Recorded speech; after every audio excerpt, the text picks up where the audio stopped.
विद्यार्थी मित्रांनो, आज आपण लोकसंख्या पॉप्युलेशन या घटकाची आपल्याला चर्चा करायची आहे. या घटकामध्ये अभ्यास करत असताना त्याची उद्दिष्टे काय, ती काही उद्दिष्टे मी आपल्यासमोर या ठिकाणी ठेवलेली आहेत. त्याच्यामध्ये जागतिक लोकसंख्येचा आढावा घेणे, भारतीय लोकसंख्येचा अभ्यास करणे,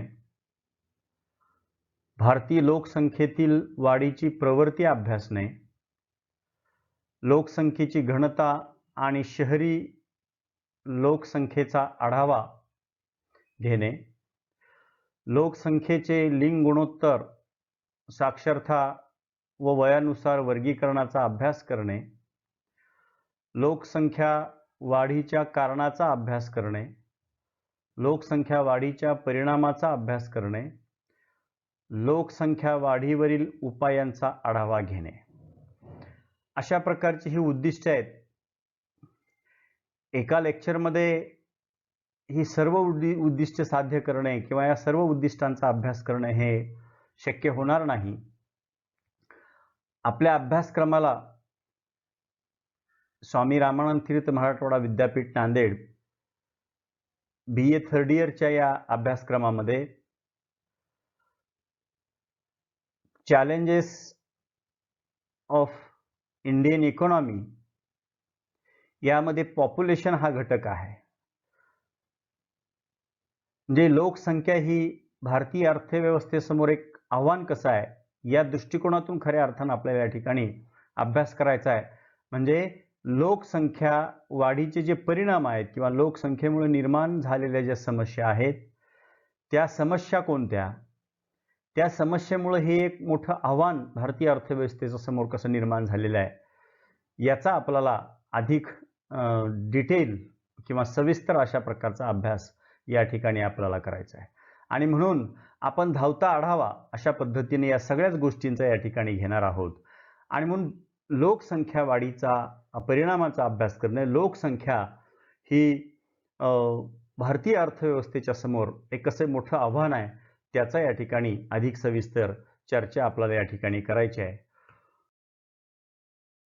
आता जागतिक लोकसंख्येचा आढावा घेताना त्यामध्ये जागतिक लोकसंख्या वाढीचे टप्पे या ठिकाणी आपण अभ्यासणार आहोत. इतिहासामध्ये जाऊन या जागतिक लोकसंख्या वाढीचा किंवा वाढीच्या टप्प्यांचा जर आपण विचार केला तर त्यामध्ये इसवी सन 1804 मध्ये 1 अब्ज इतकी लोकसंख्या होती.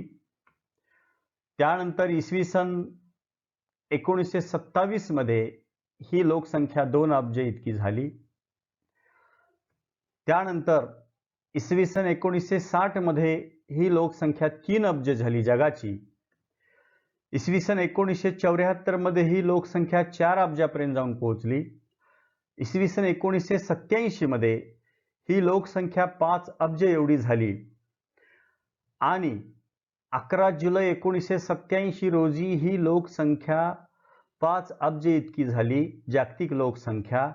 त्यामुळे संयुक्त राष्ट्र विकास कार्यक्रमाद्वारे 11 जुलै हा जागतिक लोकसंख्या दिन म्हणून साजरा केला जातो. कारण या दिवशी 11 जुलै 1987 या दिवशी आपल्या जगाची एकूण लोकसंख्या ही 5 अब्ज एवढी झाली. म्हणजे 500 कोटी इतकी ही लोकसंख्या झाली. त्याच्यामुळे संयुक्त राष्ट्र संघाने 11 जुलै हा जागतिक लोकसंख्या दिन म्हणून घोषित केला आणि तेव्हापासून आपण जागतिक लोकसंख्या दिन हा साजरा करतोय. त्याच्यानंतर इसवी सन 1999 मध्ये ही जगाची लोकसंख्या 6 अब्ज इतकी झाली. त्याच्यानंतर इसवी सन 2011 मध्ये ती 7 अब्जापर्यंत पोहोचली आणि इसवी सन 2024 मध्ये ही लोकसंख्या 8 अब्ज होण्याचा अंदाज आहे. म्हणजे सन 2050 पर्यंत ही लोकसंख्या, जागतिक लोकसंख्या जवळपास 900 कोटीपर्यंत जाऊन ठेपणार आहे. म्हणजे 9 अब्जापर्यंत ही लोकसंख्या जाणार आहे. सन 2200 पर्यंत जागतिक लोकसंख्या 1000 कोटीवर म्हणजे 10 अब्ज इथपर्यंत जाऊन स्थिरावेल असा एक अंदाज या ठिकाणी व्यक्त केला जातोय. सध्याच्या जागतिक लोकसंख्येत विकसनशील देशाची लोकसंख्या साधारणतः 80% आहे. विकसनशील देशाच्या लोकसंख्येचा वाढीचा वेग 1.5% आहे, तर विकसित देशाच्या लोकसंख्या वाढीचा वेग फक्त 0.5% आहे. म्हणजे जागतिक लोकसंख्येमध्ये सध्या विकसनशील देश म्हणजे भारतासारखे देश याची लोकसंख्या विकसनशील सर्व जगातल्या सर्वच विकसनशील देशाच्या लोकसंख्या ही जगाच्या एकूण लोकसंख्येमध्ये 80% आहे. पहा, म्हणजे विकसनशील देशाच्या या लोकसंख्येचा खूप मोठा वाटा जागतिक लोकसंख्येमध्ये असलेला आपल्याला दिसून येतो. हा विकसनशील देशाच्या लोकसंख्या वाढीचा वेग हा 1.5% आहे, तर विकसित देशाची लोकसंख्या फक्त आणि फक्त 0.5% या दराने या ठिकाणी वाढते आहे. याच्यानंतर विकसनशील देशाच्या लोकसंख्येच्या जडणघडणीत भारताचा खूप मोठा वाटा आहे, त्याच्याकडे आपल्याला या ठिकाणी जायचं आहे. आणि म्हणून आपण या जागतिक लोकसंख्येचा आढावा घेतल्याच्या नंतर आपल्याला विकसनशील देश किंवा भारत या देशाचा या ठिकाणी आपल्याला सविस्तर अशा पद्धतीनं अभ्यास करायचा आहे. आता इंडियन पॉप्युलेशन, भारतीय लोकसंख्या याच्याकडे आपण या ठिकाणी वळतोय. भारतात दर 10 वर्षांनी नियमित जनगणना केली जाते, हे आपल्याला माहिती आहे. 1872 मध्ये पहिली अधिकृत जनगणना करण्यात आली होती. मात्र नियमित पहिली जनगणना 1881 मध्ये घेण्यात आली. 1872 पासून जर आपण भारतीय जनगणनेचा अभ्यास केला आणि त्याचं मोजमाप जर केलं तर 2011ची जनगणना ही 15वी जनगणना आहे, तर स्वातंत्र्य प्राप्तीनंतर ही 7वी जनगणना आहे असं आपल्याला या ठिकाणी म्हणता येऊ शकतं. म्हणजे स्वातंत्र्यानंतर आपल्या देशामध्ये 7 जनगणना झाल्या लोकसंख्येच्या, आणि 1872 पासून जर आपण ते गृहीत धरलं तर 15 जनगणना या ठिकाणी झालेल्या आपल्याला दिसून येतात. त्याच्यानंतर 2011च्या जनगणनेनुसार भारताची लोकसंख्या ही किती होती पहा, 1,21,5,69,573 एवढी ही लोकसंख्या भारताची आहे 2011च्या जनगणनेनुसार. म्हणजे 100 कोटी या ठिकाणी, म्हणजे 1 अब्ज 100 कोटी लोकसंख्या या ठिकाणी 1,21 कोटी म्हणजे 121 कोटी 5,69,573 एवढी ही जागतिक आपल्या भारताची लोकसंख्या आहे जगामध्ये. एकूण लोकसंख्येपैकी पुरुषाची लोकसंख्या ही 62,31,21,843 आहे. एकूण लोकसंख्येमध्ये पुरुषाच्या लोकसंख्येची टक्केवारी ही 51.47% इतकी आहे, तर स्त्रियांची लोकसंख्या 58,74,47,730 इतकी आहे.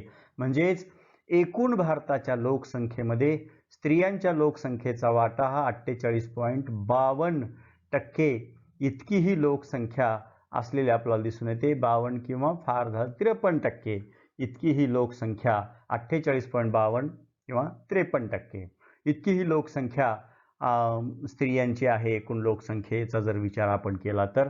म्हणजे 2011च्या जनगणनेनुसार आपण 121 कोटीपर्यंत या ठिकाणी पोहोचलेलो आहोत. लोकसंख्येनुसार भारत हा जगातील दुसऱ्या क्रमांकाचा देश आहे, हे आपल्याला माहिती आहे. भारताची लोकसंख्या जगाच्या लोकसंख्येच्या 17.5% आहे. म्हणजे पहा, जगाची जी एकूण लोकसंख्या आहे या एकूण लोकसंख्येमध्ये भारताची लोकसंख्या ही 17.5% इतकी असलेली आपल्याला दिसून येते. आणि चीनची लोकसंख्या हे जागतिक लोकसंख्येच्या 19.4% इतकी आहे. म्हणजे भारत हा जगामध्ये चीन हा जगामध्ये प्रथम क्रमांकाचा देश आहे लोकसंख्येच्या बाबतीमध्ये, तर भारत हा दुसऱ्या क्रमांकाचा देश असलेला आपल्याला दिसून येतो. म्हणून भारतीय लोकसंख्येचा हा अशा पद्धतीने या ठिकाणी आपल्याला थोडक्यात आढावा घेता येऊ शकतो. आता भारतीय लोकसंख्येबद्दल आणखीन काही वैशिष्ट्ये या ठिकाणी सांगता येतील आपल्याला. 2011च्या जनगणनेनुसार आपण जर भारतातली सर्वाधिक लोकसंख्येची राज्य जर आपण या ठिकाणी पाहिलं तर उत्तर प्रदेशची लोकसंख्या ही सर्वाधिक आहे, 19.98 कोटी. म्हणजे भारताची एकूण लोकसंख्येमध्ये 16.5% लोकसंख्या उत्तर प्रदेशची आहे. महाराष्ट्राचा विचार केला तर 11.24 कोटी. महाराष्ट्र हा दुसऱ्या क्रमांकावर आहे. भारताची एकूण लोकसंख्येमध्ये महाराष्ट्राची लोकसंख्या 9.28% इतकी आहे. तिसऱ्या क्रमांकाला बिहार आहे 10.41 कोटी. चौथ्या क्रमांकाला पश्चिम बंगाल आहे 9.13 कोटी. पाचव्या क्रमांकाला आंध्र प्रदेश आहे 8.46 कोटी.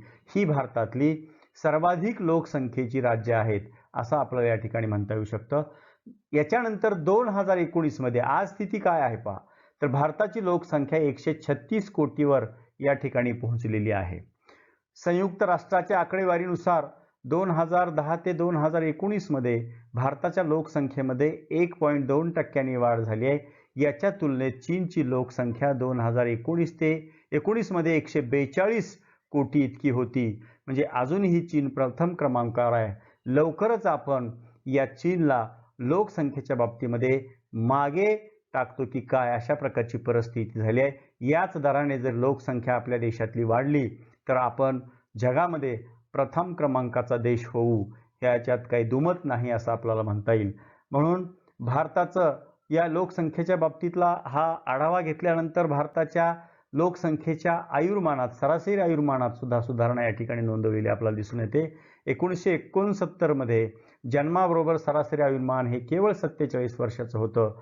94 मध्ये त्यात वाढ होऊन ते आयुर्मान 66 वर्ष इतकं झालंय. त्यानंतर 2019 मध्ये ते 69 वर्ष इतकं झालं आणि त्याच्यानंतर जगाच्या आयुर्मानाचा सरासरी दर हा 72 वर्ष आहे. जागतिक आयुर्मान हे 72 वर्षाचं आहे आणि भारताचं मात्र ते 69 वर्ष इतकं असलेलं आपल्याला दिसून येतं. अशा पद्धतीनं भारतीय लोकसंख्येचा हा आढावा या ठिकाणी आपण घेतलेला आहे. याच्यानंतर आता भारताच्या लोकसंख्या वाढीचा दर काय आणि भारताची लोकसंख्या कशी वाढत गेली आहे, त्यातली प्रवृत्ती काय आहे, त्यातल्या ट्रेंड्स आपल्याला या ठिकाणी पाहता येतील. 1901 ते 2011 या दशकातील लोकसंख्या वाढ दशलक्षामध्ये या ठिकाणी दर्शवलेली आहे आणि दशकीय वाढ या ठिकाणी दशलक्षात सांगितलेली आहे आणि लोकसंख्या वाढीचा दशकातील वाढीचा दर या ठिकाणी आपल्याला दाखवलेला आहे. आणि म्हणून भारतीय अर्थव्यवस्थेमधली किंवा भारत या देशातील लोकसंख्या 1901 पासून ते 2011 पर्यंत या दशकातील लोकसंख्या कशा पद्धतीने प्रत्येक दशकातली या ठिकाणी आकडेवारी पहा. 1901 मध्ये आपली लोकसंख्या ही 338.34 दशलक्ष इतकी असलेली आपल्याला दिसून येते. 1911 मध्ये ही लोकसंख्या 252.09 दशलक्ष एवढी झालेली आहे. दशकीय वाढ 1901 पासून ते 1911 पर्यंत हा 13.70 दशलक्ष इतकी त्यामध्ये वाढ झाली आणि वाढीचा दर आहे 5.75% इतका दशकीय वाढीचा दर आहे. अशा पद्धतीने 1921 कडे जर आपण गेलो तर ती 251.32 दशलक्ष झाली. मायनस म्हणजे 252 वरनं 251 झाली. 2011 मध्ये 252, 1911 मध्ये 252, तर 1921 मध्ये ती 251 आहे. म्हणजे या ठिकाणी लोकसंख्या ही घटलेली आहे, मायनस झालेली आपल्याला दिसून येते. दशकीय वाढ ही मायनस आहे आणि याच्यातला वाढीचा दर हा सुद्धा -0.31 आहे. 1931चा जर विचार केला तर 278.98 दशलक्ष इतकी लोकसंख्या वाढली. दशकीय वाढ ही 27.66 आहे आणि दशकातील वाढीचा दर हा 11% असा आपल्याला. असं जर आपण पाहत गेलो 1941, 1951, हे 1961, त्याच्यानंतर 1971, 1971 मध्ये पहा, हे मी आपल्याला या ठिकाणी दाखवलेलं आहे. 1971 मध्ये भारताच्या इतिहासातील सर्वाधिक लोकसंख्या वाढीचा दर या दशकामध्ये होता. ही लोकसंख्या 24.80% दराने या ठिकाणी वाढलेली आहे. म्हणजे या दशकामध्ये भारतातली सर्वाधिक लोकसंख्या वाढीचा दर नोंदवला गेलेला आहे. ती 1961 मध्ये 439.24 दशलक्ष इतकी होती. त्यात वाढ होऊन 548 1971 म्हणजे 548.16 दशलक्ष एवढी ही लोकसंख्या वाढलेली आहे. आणि दशकीय वाढीचा जर विचार केला तर 77.68 वर्ण या ठिकाणी ही लोकसंख्या 108.92 दशलक्षापर्यंत वाढलेली आपल्याला दिसून येते. म्हणजेच हा वाढीचा दर सर्वाधिक आहे. 24.80% दराने ही लोकसंख्या या ठिकाणी वाढलेली आपल्याला दिसून येते. 1981 पासून मग हळूहळू आपण लोकसंख्या दशकातील वाढीचा दर हा कमी होत गेलेला आपल्याला दिसून येतो. ती 1981 मध्ये ही लोकसंख्या 683.33 दशलक्ष इतकी होती. 1991 मध्ये 846.82 दशलक्ष म्हणजे 84 कोटी 68 लक्ष इतकी लोकसंख्या होती. 2001च्या जनगणनेमध्ये ही लोकसंख्या 102 कोटी म्हणजे 102 कोटी 87 लाख किंवा 1028.74 दशलक्ष इतकी लोकसंख्या होती. आणि 2011च्या जनगणनेचा जर विचार केला तर ही लोकसंख्या 121 कोटीपर्यंत म्हणजे 1210.57 दशलक्ष म्हणजे 121 कोटीहून अधिक लोकसंख्या ही 2011च्या जनगणनेमध्ये भारतामध्ये नोंदवलेली आपल्याला दिसून येते. अशा पद्धतीने भारताची एकूण लोकसंख्या 1901 ते 2011 ही लोकसंख्या किती होती आणि या लोकसंख्या वाढीचा दर, दशकीय वाढ आणि दशलक्षातील वाढीचा दर टक्केमध्ये आपण या ठिकाणी त्याचा आढावा घेतलेला आहे. याच्यानंतर आता भारतीय लोकसंख्येच्या बाबतीमध्ये मग ही वाढणारी लोकसंख्या शहरी लोकसंख्येमध्ये कशा पद्धतीने वाढ होते आणि लोकसंख्येची घनता काय 1951 ते 2011 या आकडेवारीचा आपण या ठिकाणी नोंद घेतलेली आहे. त्यामध्ये 1951 मध्ये लोकसंख्येची घनता फक्त 117 इतकी होती. प्रति चौरस किलोमीटर क्षेत्रफळामध्ये राहणारी जी लोकसंख्या आहे त्याला आपण लोकसंख्येची घनता असं म्हणतो. प्रति चौरस किलोमीटर क्षेत्रफळामध्ये जेवढी लोकसंख्या असते त्याला लोकसंख्येची घनता असं या ठिकाणी म्हटलं जातं. ही घनता 1951 मध्ये 17 होती. ती 61 मध्ये 142 इतकी झाली. 1971 मध्ये लोकसंख्येची घनता 177 इतकी झाली. 1981 मध्ये ती 216 झाली. 1991 मध्ये 274, 2001 मध्ये ती 325 आणि 2011च्या जनगणनेनुसार ती 382 इतकी झाली आहे. पहा म्हणजे 117 ते 382 तिपटीहून अधिक लोकसंख्याची घनता या ठिकाणी वाढलेली आपल्याला दिसून येते. स्वातंत्र्य मिळाल्यानंतर 1951 पासूनच्या आकडेवारीचा जर आपण विचार केला तर 1951 ते 2001 या दशकामध्ये किंवा या प्रत्येक दशकामध्ये लोकसंख्येची घनता वाढत जाऊन 2011 मध्ये ही लोकसंख्येची घनता 382 इतकी झाली आहे. म्हणजे प्रति चौरस किलोमीटर क्षेत्रफळात असणारी लोकसंख्या ही 382 आहे, जे की 1951 मध्ये 117 इतकी होती. आता आपण शहरी लोकसंख्येचा या ठिकाणी विचार करू. 1951 मध्ये शहरात आढळून येणारी लोकसंख्या एकूण लोकसंख्येच्या 17.3% इतकी होती. त्यात वाढ होत जाऊन ती 2011 मध्ये ही लोकसंख्या 31.2% पर्यंत पोहोचलेली आहे. म्हणजे जवळपास दुपटीनं वाढ या ठिकाणी झालेली आपल्याला दिसून येते. 1951चा जर विचार केला तर या ठिकाणी 2011 मध्ये ही लोकसंख्या दुपटीच्या जवळपास ही शहरामधली लोकसंख्या वाढली आहे. म्हणजे आपल्या देशात शहरीकरण वाढलेलं आहे. नवीन नवीन शहरं निर्माण झाली आहेत. ग्रामीण भागातून शहराकडे जाणाऱ्या लोकसंख्येचं प्रमाण आपल्या देशामध्ये वाढलं आहे. म्हणून शहरी भागात राहणाऱ्या लोकसंख्येचं प्रमाण हे अशा पद्धतीने वाढत 31.2% लोकसंख्या आज भारतामध्ये शहरात राहणारी आपल्याला दिसते. याच्यानंतर लोकसंख्येच्या पुढच्या वैशिष्ट्याचा आपण विचार करू. पुढच्या गोष्टीमध्ये लोकसंख्येच्या बाबतीमध्ये आपल्याला काय पाहायचं पहा. त्यामध्ये लोकसंख्येचं लिंग गुणोत्तर काय, लोकसंख्येची साक्षरता काय आहे आणि वयानुसार लोकसंख्येचं वर्गीकरण कसं आहे. 1951चा जर विचार आपण केला 1951 ते 2011 या 1, 2, 3, 4, 5, 6, 7 दशकातील म्हणजे 70 वर्षाच्या काळातील लोकसंख्या वाढीचा विचार आपल्याला या ठिकाणी करायचा आहे. आणि म्हणून 1951 मध्ये लिंग गुणोत्तराचा आपण अगोदर अभ्यास करू. 1951 मध्ये हे भारताचं लिंग गुणोत्तर ते 2011 पर्यंत कशा प्रकारे स्थिती होती, म्हणजे दर 1000 पुरुषामागे असणारं स्त्रियांचं प्रमाण, त्याला आपण लिंग गुणोत्तर असं म्हणतो. प्रति 1000 पुरुषामागे एकूण स्त्रियांचं जे प्रमाण आहे त्याला या ठिकाणी लिंग गुणोत्तर असं म्हटलं जातं. 1951 मध्ये 946 इतकं होतं. 61 मध्ये ते 941 झालं, म्हणजे कमी झालं. 71 मध्ये ते 930 झालं. 81 मध्ये 934, 1991 मध्ये 927, 2001 मध्ये 933 आणि 2011 मध्ये ते 940 झालेलं आहे. म्हणजे लिंग गुणोत्तराच्या सरासरीचा जर आपण विचार केला तर फारसा बदल याच्यामध्ये झालेला नाही, उलट ते कमी झालेलं आपल्याला दिसून येतंय. 1951च्या आकडेवारीचा विचार केला तर ते 946 इतकं होतं आणि 2011च्या लोकसंख्या गणनेमध्ये ते 940 इतकं झालंय.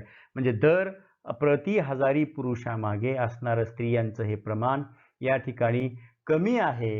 ही काही भारतीय अर्थव्यवस्थेच्या दृष्टिकोनातून किंवा देशाच्या प्रगतीच्या दृष्टिकोनातून, देश सुधारण्याच्या ज्या आपण गप्पा मारतो, स्त्रियांच्या बद्दलच्या ज्या आपण ज्या या ठिकाणी गोष्टी करतो, त्याच्यामध्ये हे प्रमाण असं कमी होणं हे काही योग्य नाही आणि म्हणून याच्यामध्ये सुधारणा होणं गरजेचं आहे.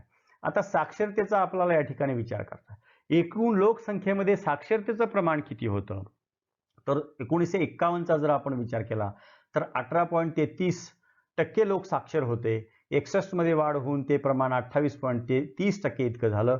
71 मध्ये 34.45% इतकं झालं. 1981 मध्ये हे प्रमाण 43.57% झालं. 91 मध्ये हे प्रमाण 52.21% इतकं झालं. 2001 मध्ये हे प्रमाण 64.83% इथपर्यंत गेलेलं आहे आणि 2011च्या जनगणनेनुसार हे प्रमाण 74.04% इतकं झालंय. म्हणजे आपल्या देशातील एकूण साक्षरतेची संख्या इतकी आहे. एकूण लोकसंख्येपैकी एवढे लोक आज आपल्या देशात साक्षर झाले आहेत. म्हणजे अजूनही साक्षरतेचं प्रमाण विकसित देशांचा जर विचार केला तर हे कमी आहे. याच्यात आणखीन सुधारणा होणे गरजेचं असं आपल्याला म्हणता येईल. आता वयोगटाचा विचार केला तर या ठिकाणी 3 प्रकारचे वयोगट आपण या ठिकाणी पाडलेले आहेत. 0 ते 14 वयोगटामध्ये असणारी लोकसंख्या, 15 ते 59 वयोगटामध्ये असणारी लोकसंख्या की ज्या लोकसंख्येला आपण कार्यकारी लोकसंख्या असं म्हणतो, आणि 60हून अधिक वयोगटामध्ये असणारी लोकसंख्या, याचा जर विचार आपण केला तर 1951 मध्ये हे 0 ते 14 वयोगटामध्ये असणारी लोकसंख्या ही 38.4 होती. ती 61 मध्ये 41 पर्यंत वाढली. 71 मध्ये 42, म्हणजे लोकसंख्या वाढीचा दर हा जसजसा वाढत गेला तसतसं हे प्रमाण 0 ते 14 वयोगटातलं प्रमाण हे वाढत गेलेलं आहे. 71 मध्ये ते सर्वाधिक होतं आणि त्याच वेळेला लोकसंख्या वाढीचा दर, दशकीय वाढीचा दर सुद्धा हा सर्वाधिक होता. त्याच्यानंतर 1981 मध्ये ते कमी झालंय, कारण लोकसंख्या वाढीचा दर पण या ठिकाणी कमी झालेला आपल्याला दिसून येतो. 1991 मध्ये ते 37.5 झालं, 2001 मध्ये 35.4 आणि 2011 मध्ये 30.9 झालंय. या 0 ते 14 या वयोगटातील प्रवृत्तीचा जर आपण विचार केला तर या ठिकाणी सुरुवातीच्या काळामध्ये लोकसंख्या वाढीचा दर जास्त असल्यामुळे हे प्रमाण वाढत गेलंय आणि त्याच्यानंतर 1981 पासून हा दर लोकसंख्या वाढीचा कमी होत गेल्यामुळं 0 ते 14 या वयोगटातील लोकसंख्या ही कमी होत गेलेली आपल्याला दिसून येते. त्याच पद्धतीनं जर आपण 15 ते 59 या वयोगटाकडे आलो तर या वयोगटाला कार्यकारी लोकसंख्येचा वयोगट असं म्हणतात. या वयोगटातल्या लोकसंख्येचा जर विचार केला तर 1951 मध्ये हे प्रमाण 56% होतं. पुन्हा 61 मध्ये ते 53% इतकं झालं, 53.3. 71 मध्ये 52.0 इतकं झालं, कारण याच्यातलं 0 ते 14 वयोगटातील लोकसंख्येचं प्रमाण वाढलंय आणि हे पण प्रमाण वाढले म्हणून इकडे हे प्रमाण आपल्याला कमी असलेलं दिसून येतं. आणि म्हणून या ठिकाणी आपल्याला हे जे प्रमाण आहे पहा, हे प्रमाण या ठिकाणी वाढत गेलेलं आहे, कारण हे प्रमाण कमी होत गेलेलं आहे 15 ते 59 वयोगटातलं, कारण इकडलं प्रमाण वाढलंय आणि हे 0 ते 14 या वयोगटातलं पण प्रमाण या ठिकाणी वाढलेलं दिसतं आपल्याला. 1981च्या नंतर मात्र 15 ते 59 या कार्यकारी लोकसंख्येच्या वयोगटातलं प्रमाण हे 54% झालं. त्याच्यानंतर 55.7% इतकं झालं आहे. त्यानंतर 57.0 आणि 2011च्या जनगणनेमध्ये ते 60.5% इतकं झालेलं आहे. आणि म्हणजेच या ठिकाणी कार्यकारी लोकसंख्येमध्ये सर्वाधिक लोकसंख्या एकूण लोकसंख्येमध्ये हे प्रमाण कार्यकारी लोकसंख्येचं सर्वाधिक दिसतं आपल्याला 60.5. म्हणूनच भारताला तरुणाचा देश असे या ठिकाणी म्हटलं जातं. भारतामध्ये ही कार्यकारी लोकसंख्या सर्वाधिक आहे. एका अर्थानं ही भारतासाठी चांगली गोष्ट आहे, कारण भारताचा विकास जलद गतीने घडवून आणण्यासाठी या कार्यकारी लोकसंख्येचा जर उपयोग आपण चांगल्या पद्धतीने करून घेतला तर त्यामुळे आर्थिक विकास हा जलद गतीने होऊ शकतो. आणि म्हणून या ठिकाणी अशा पद्धतीने या वयोगटाचा विचार करता येतो. 60हून अधिक वयोगटाचा जर विचार आपण केला तर याच्यामध्ये हे प्रमाण हळूहळू वाढत गेलेलं आपल्याला दिसून येतं. 1951 मध्ये हे प्रमाण 5.5% होतं. त्यानंतर 5.6% इतकं झालं. 71 मध्ये 6% इतकं झालं. 81 मध्ये 6.5% इतकं झालं. त्याच्यानंतर 2001 मध्ये हे प्रमाण 7.5% झालं. 2011 मध्ये हे प्रमाण अशा पद्धतीने आहे. म्हणजे 2011च्या जनगणनेचा विचार केला तर त्यामध्ये 0 ते 14 वयोगटात असणारी लोकसंख्या 30.9% आहे. 15 ते 59 वयोगटामध्ये असणारी लोकसंख्या 60.5% आहे. आणि 60हून अधिक वयोगटात असणारी लोकसंख्या 8.6% अशा पद्धतीनं आहे. आणि म्हणून 2011च्या लोकसंख्येचा अशा पद्धतीने आपल्याला विचार करता येऊ शकतो. अशा पद्धतीने आपण लोकसंख्येचा आढावा या ठिकाणी घेतलेला आपल्याला दिसून येतो. भारतीय लोकसंख्येचा जर विचार केला तर अशा पद्धतीनं ही काही आकडेवारी आपल्याला सांगता येऊ शकते. आता याच्यानंतर मग या लोकसंख्या वाढीची कारणे कोणती आहेत याचाही धावता आढावा आपल्याला या ठिकाणी घ्यायचा आहे. कारण लोकसंख्या वाढ ही कोणत्याही देशामध्ये लोकसंख्या ही 2 घटक महत्त्वाचे असतात लोकसंख्या वाढीसाठी. त्याच्यामधला पहिला घटक आहे जन्म व मृत्यूदरातील तफावत आणि दुसरा घटक आहे स्थलांतर. आणि म्हणून या 2 घटकांचा विचार करता भारतातील लोकसंख्या वाढीचं प्रमुख कारण जे काय असेल तर ते म्हणजे जन्म आणि मृत्यूदरातील तफावत हेच त्याचं प्रमुख कारण आहे. आणि म्हणून त्याचा विचार आपल्याला या ठिकाणी करायचा आहे. म्हणून सुरुवातीला आपण जन्मदर वाढीची कारणे या ठिकाणी आपण पाहणार आहोत. जन्मदर वाढीच्या कारणांचा जर आपण विचार केला तर त्यामध्ये पहिलं कारण आपल्याला सांगता येईल तर ते म्हणजे विवाहाची सार्वत्रिक प्रथा. भारतामध्ये विवाह करणे ही एक सार्वत्रिक प्रथा आहे. कोणी जर समजा अविवाहित राहिलं तर त्याच्याकडे समाज वेगळ्या नजरेने पाहतो, वेगळ्या दृष्टिकोनाने पाहतो. आणि म्हणून विवाह करणे हे धार्मिक कार्य आहे किंवा ते धार्मिक कर्तव्य आहे असं या ठिकाणी प्रत्येक धर्मामध्ये मानलं जातं. आणि म्हणून भारतामध्ये विवाहाची सार्वत्रिक प्रथा असलेली आपल्याला दिसून येते. त्याच्यामुळं सर्वजण विवाह करतात आणि कोणीही अविवाहित राहत नाही. अविवाहित राहणाऱ्या व्यक्तीकडे एक वेगळ्या नजरेनं वेगळ्या भावनेनं त्याच्याकडे पाहिलं जातं. आणि त्यामुळं प्रत्येकानेच विवाह केला पाहिजे अशा प्रकारची परिस्थिती असल्यामुळे लोकसंख्या अधिक अपत्यांना जन्माला घातलं जातं आणि जन्मदर या ठिकाणी मोठ्या प्रमाणात वाढताना आपल्याला दिसून येतो. दुसरं आहे मुलाच्या जन्मासच महत्त्व दिलं जातं. कारण मुलगाच पाहिजे. मुलाच्या जन्मास अधिक महत्त्व देण्याचं कारण वंशाला दिवा, म्हातारपणाला काठीचा आधार किंवा पिंडदान मुलांनीच केलं पाहिजे, मुलगाच असला पाहिजे, संपत्तीला वारस असला पाहिजे वगैरे वगैरे कारणाने मुलाच्या जन्मास महत्त्व दिलं जातं. जन्म ही ईश्वरी देणगी आहे. काही समाजामध्ये जन्म ही ईश्वरी देणगी आहे. काही धर्मामध्ये असं समजलं जातं की ही ईश्वरी देणगी आहे आणि त्याच्यामुळं आपण या जन्मावर कुठल्याही प्रकारचं नियंत्रण घालण्याचा अधिकार आपल्याला नाही. ती ईश्वरानं दिलेली देणगी आहे. म्हणून मग अधिक अपत्यांना जन्माला घातलं जातं. हे आपल्याला या लोकसंख्या वाढीचा किंवा जन्मदर वाढीच्या कारणांचा अभ्यास आपण अधिक गतीने करतो. कारण हे आपण फार पूर्वीपासून हे पाहिलेलं आहे. त्याची कारणं आपल्याला माहिती आहेत सगळ्याला. आणि म्हणून भारतातलं हवामान हे उष्ण आहे. उष्ण कटिबंधातला भारत हा देश आहे आणि त्याच्यामुळं मुलं मुली ही लवकर वयामध्ये येतात आणि त्यामुळं मग त्यांची लग्न झाली की या ठिकाणी जननदर वाढायला लागतो. अधिक अपत्यांना जन्माला घातलं जातं. म्हणून हवामान ही प्रकार रूढी परंपरा, या रूढी परंपरेनुसार या ठिकाणी विवाह केला जातो. रूढी परंपरेनुसार मग मुलगाच पाहिजे, वंशाला दिवा पाहिजे, काठीला आधार पाहिजे किंवा पिंडदान करण्यासाठी मुलगाच पाहिजे, ही सुद्धा एक परंपरा किंवा रूढी किंवा बहिणीला भाऊ पाहिजे, भावाला बहीण पाहिजे, अशा प्रकारच्या ह्या ज्या रूढी परंपरा आहेत त्याच्यानुसार जन्मदर वाढतं. बहुपत्नीत्व आपल्या देशामध्ये पूर्वीपासनं राजे महाराजे हे अधिक किंवा एकपेक्षा अधिक स्त्रियांशी विवाह करायचे. बहुपत्नीत्व हे समाजानं त्या काळामध्ये मान्य केलेलं होतं आणि म्हणून हे बहुपत्नीत्वामुळेही या ठिकाणी मोठ्या प्रमाणामध्ये जन्मदर वाढतो. कारण एकापेक्षा अधिक पत्नी असेल तर तिला होणारी मुलं आणि त्या मुलांची संख्या याचा एकंदरीत जर विचार केला तर या ठिकाणी लोकसंख्या मोठ्या प्रमाणात वाढते, जन्मदर हा मोठ्या प्रमाणात वाढत असलेला आपल्याला दिसून येतो. दारिद्र्य भारतीय समाजाच्या वाट्याला हे दारिद्र्य आलंय आणि म्हणून हा आपल्या समाजातलं आपल्या कुटुंबातलं दारिद्र्य दूर करण्यासाठी आपल्या कुटुंबामध्ये एकापेक्षा अधिक मुलं असतील तर आपल्या कुटुंबाचं पालनपोषण किंवा आपल्या कुटुंबाची प्रगती अधिक गतीने होऊ शकते. या भावनेतून या ठिकाणी अधिक आपत्त्यांना जन्म दिला जातो आणि दारिद्र्य हे सुद्धा एक कारण आहे. करमणुकीच्या साधनांचा अभाव आज मागच्या 10 ते 15 वर्षापासून करमणुकीची साधनं मोठ्या प्रमाणात आले, त्याच्यात मोठ्या प्रमाणात क्रांती झाली आहे.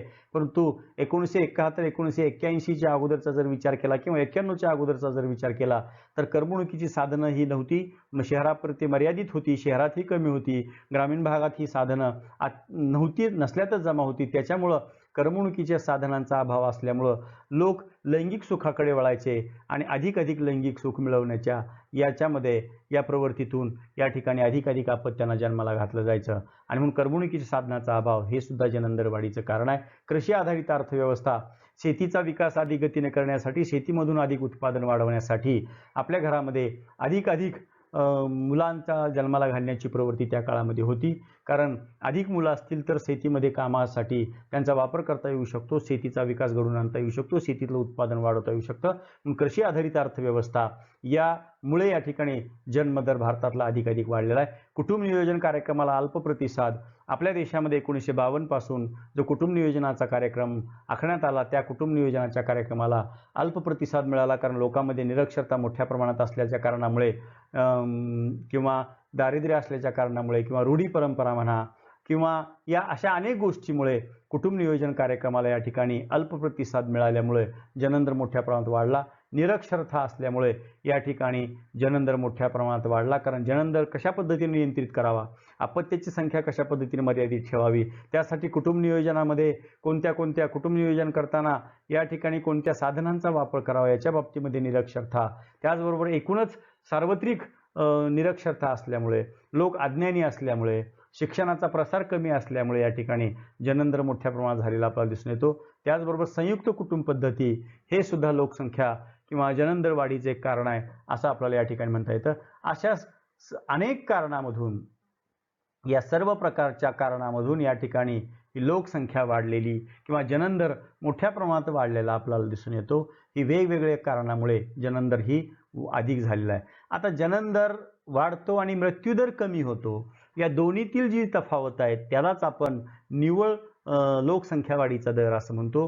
म्हणजे जन्मदर आणि मृत्यूदर या दोन्हीतली तफावत म्हणून net growth rate of population हा त्यावरून या ठिकाणी काढला जातो आणि म्हणून मृत्यूदर कमी होण्याची काय कारण आहेत त्याचा या ठिकाणी आपल्याला अभ्यास करायचा आहे. पहा, वैद्यकीय व आरोग्य सुविधामधील सुधारणा आपल्या देशामध्ये स्वातंत्र्यानंतर मोठ्या प्रमाणात वैद्यकीय सुविधा निर्माण झाल्या, आरोग्याच्या सुविधा निर्माण झाल्या आणि त्यामुळं मृत्यू होणाऱ्यांचं प्रमाण या ठिकाणी कमी झालेलं आपल्याला दिसून येतं. माता मृत्यूदरातील घट, माता मृत्यू होण्याचं प्रमाण आपल्या देशात खूप मोठं होतं, परंतु वैद्यकीय आरोग्यातील सुधारणामुळे मातांच्या मृत्यूदरातील घट या ठिकाणी लक्षणीय झालेली आहे. माता मृत्यूदरातील घट झाल्यामुळे, मातांचा मृत्यू न झाल्यामुळे या ठिकाणी ती परत आणखीन आपत्त्यांना जन्म देऊ शकते आणि त्यामधून मग या ठिकाणी जन्मदर तर वाढतोच, परंतु मृत्यूदर सुद्धा, माता मृत्यूदर कमी झाल्यामुळे या ठिकाणी मग त्या मातेचाही मृत्यू होत नाही आणि बाळाचाही मृत्यू होत नाही, त्याच्यामधून सुद्धा या ठिकाणी मृत्यूदर कमी झाल्यामुळे ही लोकसंख्या वाढते. बाल मृत्यूदरातील घट, वैद्यकीय आरोग्याच्या सुविधा, हॉस्पिटल्स वगैरे हे ग्रामीण भागापर्यंत पोहोचल्यामुळं बाल मृत्यूदरामध्ये घट झालेली दिसून येते आणि त्याच्यामुळे एकूण लोकसंख्येचा दर हा वाढलेला दिसतो. साक्षरतेत झालेली वाढ, साक्षरतेमध्ये वाढ झाल्यामुळे त्याचा फायदा असा झाला की या सर्व सुविधा मिळवण्यासाठी आणि लोकसंख्या अधिक सुरू ठेवण्यासाठी, लोकांची काळजी घेण्यासाठी, साक्षरतेमध्ये वाढ झाल्यामुळे अधिक या ठिकाणी लोकांची काळजी घेतली जाऊ लागली. माता मृत्यू दरातील घट होण्यासाठी साक्षरतेत झालेली वाढ कारणीभूत आहे. बाल मृत्यू दरात घट होण्यासाठी साक्षरतेत झालेली वाढ कारणीभूत आहे. कारण साक्षरतेमुळे मृत्यू दर कमी करण्यात त्याचा परिणाम झाला असं आपल्याला म्हणता येईल. सकस आहारामुळे या ठिकाणी बालकाचं आरोग्य चांगलं राहू लागलं, बाळाला जन्म देणाऱ्या मातेचं आरोग्य चांगलं राहू लागलं. सकस आहारामुळे कुपोषणाचं प्रमाण कमी झालं आणि म्हणून मृत्यू होणाऱ्यांची संख्या कमी झाली आणि त्याच्यामुळं एकूण लोकसंख्या वाढीचा दर हा वाढलेला आपल्याला दिसून येतो. आपत्ती व्यवस्थापनामुळे देशामध्ये पूर, महापूर, भूकंप, रोगराई ह्या साथीचे रोग अशा पद्धतीनं ही आपत्ती याचं नीट व्यवस्थापन केल्यामुळं, आपत्तीचं मॅनेजमेंट या ठिकाणी केल्यामुळं या ठिकाणी मृत्युमुखी पडणाऱ्या लोकांचं प्रमाण हे कमी आहे. आज कोरोनासारखा महारोग आलेला आहे या ठिकाणी, म्हणजे कोरोनासारखी साथ आलेली आहे. त्याला पॅन्डेमिक असं म्हटलं जातं, साथीचा रोग असं म्हणतं. वर्ल्ड म्हणजे जागतिक साथ या ठिकाणी या कोरोनाची आली आहे, कोविड-19ची आलेली आहे.